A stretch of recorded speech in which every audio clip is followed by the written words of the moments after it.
Action.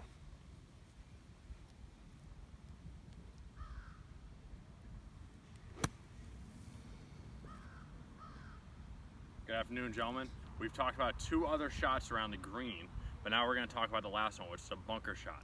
The bunker shot is one of the most important because it's also one of the hardest. All right, so we just went over this week on how to hit a bunker shot correctly, but we want to go back into the idea of the setup. So whenever I'm practicing, I put the ball and then I make a line about a ball behind to make sure I'm hitting on the right point.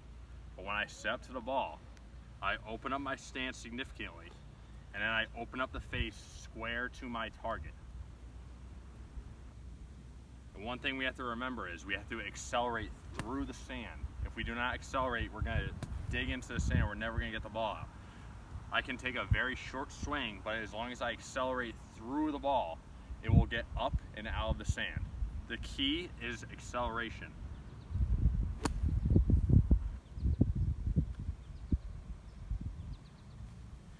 As we talked about, there are different lies in every bunker.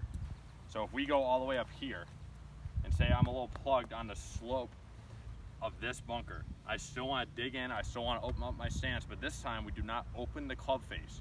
We keep it square or even shut in order to hit down on the sand, get the ball up and hit it about as hard as we can.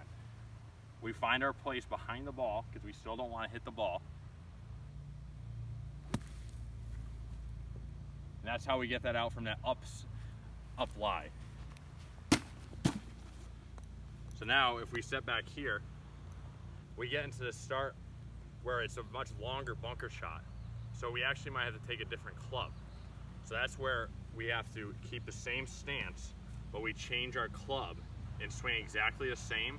And that makes this shot extremely easy because it's the exact same swing and no more effort.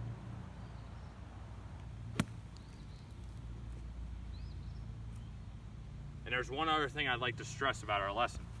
So we didn't really talk about this, but there are proper ways to rake a bunker. So I just made this big mess in the bunker. And the proper way to rake is to push the sand. You do not drag it along and make a big clump. You push the sand, very simply. And this is about the best way to help people behind you who go in bunkers as well. Because let's be honest, everybody goes in a bunker at least once a round, more often than not. I know I do, and I don't want somebody to fix the bunker incorrectly. So if we get up on the face, we start to push up the face in order to fix that. We're not going to go across like this. That's not going to help.